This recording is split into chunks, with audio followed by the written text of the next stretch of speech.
What's up, guys? Welcome back to Storytime with Uncle Jon, Better Late Than Never edition.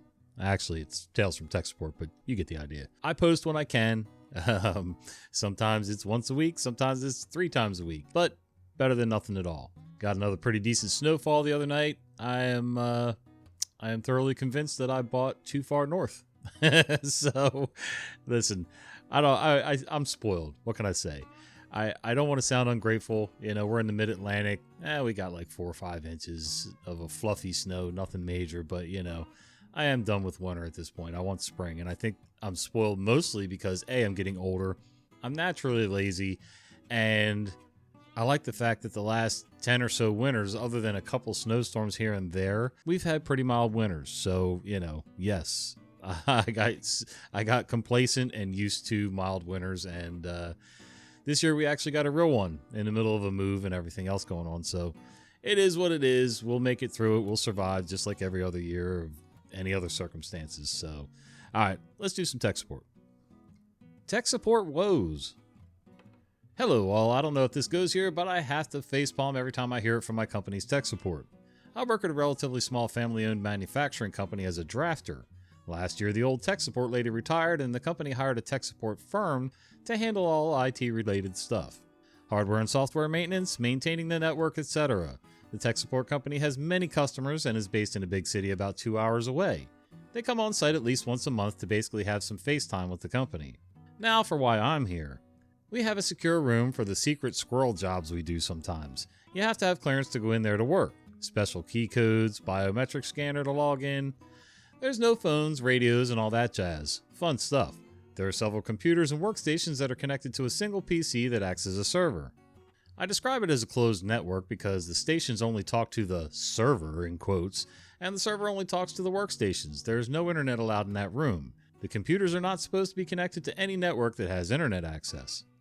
It never fails when the tech support company comes on site. My office is next to the door to the secure room, and they inevitably will ask about the several computers that are listed but not showing on the network. Every single time I tell them what the deal is. Secure room, no internet allowed, yada yada. Every single time they look at me as if I grew a third arm out of my forehead. The looks of absolute confusion and befuddlement make me irrationally angry that these IT people, 1, still don't know that we have a secure room, and 2, just don't understand what I'm telling them. Then they go into the secure room and turn on the internet to the computers in there so that they can remote in to do updates. I know because they accidentally left the internet on for at least a week one time before I realized it was on by accident. Guess what happened yesterday? MFers came in here asking about the computers not connected to the main network. They asked me if the computers were turned off. I explained again and again, confusion. I've worked in some places, like not as tech support or anything computer related, as a, outside, working for an outside contractor in a secure location where they have, there are secure rooms and then there are really secure rooms. There are different levels of security, especially if the government's involved. There's going to be rooms that maybe, 50% of the people can get into. That's a regular secure room. Then there are some security clearances that, I think maybe only 1% of the people on base or wherever you are allowed into. And then there are some rooms that pretty much only 1 person, maybe 2 on the base, the entire base has access to. So it's really strange.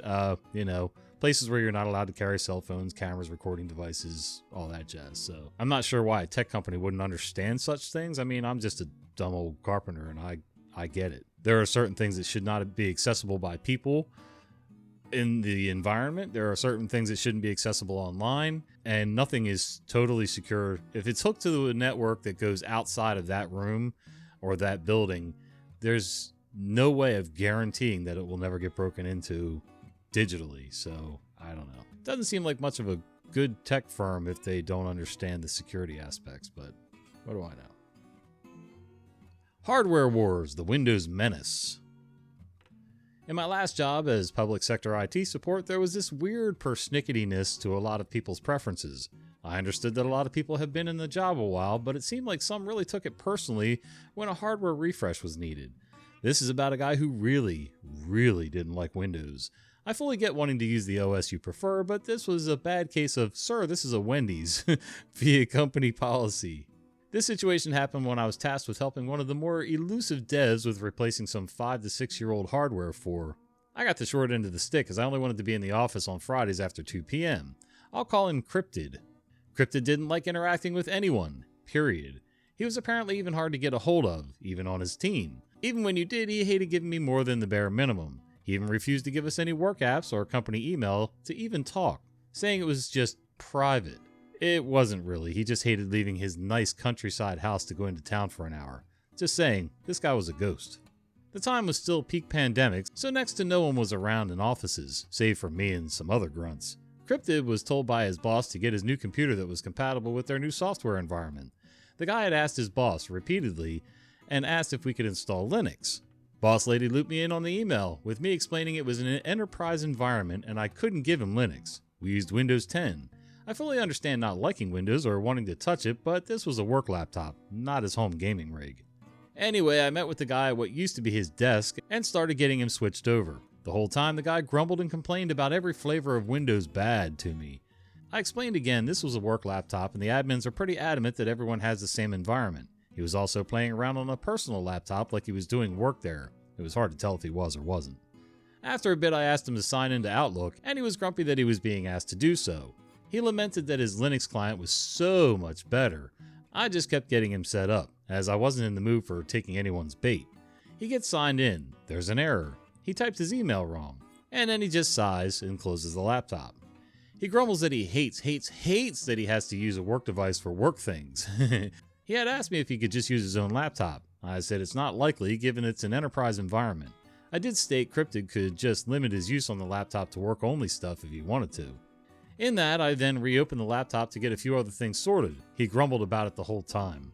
I asked for his old device back, but he asked if he could keep it. I said I can ask, but it was unlikely. Cryptid seemed to act like this was the last straw. Made a statement like, "You people and your need to monitor everything. Also, Windows bad," and then stalked off. I told my boss about it, and was sorry I got stuck with Cryptid and his bad attitude. Apparently it got loaded onto me as no one else wanted to deal with him, or wanted to come in on a beautiful spring day. Thankfully, the regular dev team support guy took over, given that Cryptid had to deal with someone who really didn't care enough to entertain his nonsense. Look, I get it. We all have our preferences for tools, basically, whether it's, a computer, a hammer, a firearm, whatever, we would all just love to have things our way. Well, first of all, and most importantly, I think, it's not your company. If you want to do things your way, go work for somebody that does things your way. Or better yet, start your own company and do it your way. But, to come in and expect that they're going to change everything just to suit you and your narcissistic ways, then that's not likely. Is Linux better? Maybe, maybe not. I don't have enough experience to really say. For some people in some situations, I think Linux is just a super option. I have old laptops here that, basically are about as good as a paperweight. They function, they run Windows. The problem is they won't keep updating because they're at a certain age and, just kind of slow, older hardware specs. You get the idea. And I think Linux would be perfect on those. The last time I loaded Linux on a machine was, 2007, 6, somewhere in there. So I really don't have any experience with modern Linux, but I'll look into it and see what I can do and see if I can make it function for what I want. I want one of these laptops to be sort of a server of sorts, just local for my property. Nothing on it'll be on the Wi-Fi so that I can reach it from wherever on the property and maybe have my catalog of movies and music and things like that I can play in my shop. Even though I have streaming services, don't ask. But anyway, the point is, if you want it done your way, find a company that follows your same values, I guess, opinions, or start your own business. Otherwise, shut the F up and do your job. That's what you get paid for. Can I have your old IT equipment for charity? Wink, wink. A place I worked in tech support ages ago was doing a computer monitor refresh. As such, we had a bunch of old 15-inch LCD screens that we're disposing of. A lot of staff asked what we were doing with the old screens. As we were disposing of them anyway, we decided to offer them to staff to keep at no cost. The offer was given to one tech staff member that wanted one, and if there was any left over, staff could have another one. This was to be fair to everyone who wanted free computer stuff. One person emailed us saying they wanted as many screens as possible. They said they were involved with a charity that helps the unfortunate. The email said the screens would be really helpful to them and that they would love to have these. Somehow they convinced us to give them 10 of those screens when other staff wanting them got only one. About a week later, it's discovered on Gumtree, basically an Australian equivalent of Craigslist, someone's selling 10 of these same screens. What a coincidence. The photo shows some of the serial numbers. These serial numbers are cross-referenced with our disposal records, and all of these serial numbers are for the batch of the 10 screens we gave to this employee. The employees asked why screens they said they were going to give to their charity are being sold on Gumtree. They mentioned that actually they never said they were giving them to the charity. The email was very cleverly written. They said that they, as the employee, wanted lots of screens, and they said that the charity would find it really helpful to them, and that they would love to have these, but there was no actual mention of giving the screens to the charity or that the screens were for said charity. It was basically written as I want as many screens as possible. By the way, I know a charity that also wants as many screens as possible. They were technically correct, the best kind of correct. It was written in a way that you would assume the screens were for the charity, but it never actually said this. We never said they couldn't be sold, and technically they never lied to us, so nothing could be done. It did mean that old computer hardware was no longer permitted to be given to staff, so it ruined it for everyone. Don't you love the technicality? The technicality of, I didn't really lie. I didn't really bilk you out of 10 screens just so that I could make a profit, things like that. While OP is correct, there's really not much they could have done from a legal standpoint. It is crappy. It's a crappy thing to do. It's a crappy thing to insinuate, because even though you didn't spell it right out, you were insinuating that you were going to use those screens to help a charity of some sort. And, personally, I think the company that was giving them the screens to that person should have clarified and said, okay, what charity? How many are you taking? These are not to be sold. They are to be given directly to the charity. Now, if the charity themselves wants to sell them, you got to lay out some ground rules. And that's what happened at a few companies that I worked for over the years when they were getting rid of things. No hard drives. If you wanted the other equipment, fine, but you weren't to go out and sell them. It was very expressly written, and you signed a document that said so. The odds that you were going to get caught were pretty slim, but, if you did get caught, they had a legal standing. If I was giving things away, I'm pretty sure I wouldn't care if somebody was selling them for a profit. Only if it screwed up, my taxes or something. Like if I was writing them off as a loss and then suddenly they're found to be, out in the wild making money for somebody, that might create problems down the road. I don't know. I just think it was crappy of the guy to do. Be honest and upfront about it, And if they say no, they say no. Go do something else. Tough love. I work in tech support for computerized key management drawers. You plug the keys in to open the slots inside the drawer, then you go on the computer and log that specific key in the database. Many apartments, colleges, and car dealerships use this system. I got a call from a customer that said their drawer wasn't latching shut like it's supposed to, so I walked them through what is called a striker bracket adjustment to fix the latching issue. I had them reassemble the large metal drawer. After doing so, the drawer would latch shut again. However, there was one problem. The drawer wouldn't unlatch itself when the customer would try to check a key out of the system. It would click, but the drawer wouldn't budge. I recommended that the customer use their physical brass key that comes with every drawer to manually open it. Oh, I think I see where this is going. There was another problem. The customer had lost the key. I suggested that the customer push the drawer inward while clicking the checkout button. This didn't work. I then suggested pushing the drawer inward, but with a little more force. This is when the customer said that one of their mechanics is coming in to perform that action. Before I could say anything, I hear a door open and the man's voice say, "What if I just kick it?" Before kicking the absolute shit out of it 5 times. The customer holding the phone clicked the checkout button and exclaimed joyfully that the drawer is functioning again, and she has access to her keys. We ended the call shortly afterwards. I thoroughly detailed in my ticket notes that I did not instruct the customer to kick the drawer. Lol. Now that is some serious percussive maintenance. I thought that what they were going to say when they were asked to use the brass key was that they put the key in the drawer and locked it in the drawer. I've seen people, no lie, with cash registers.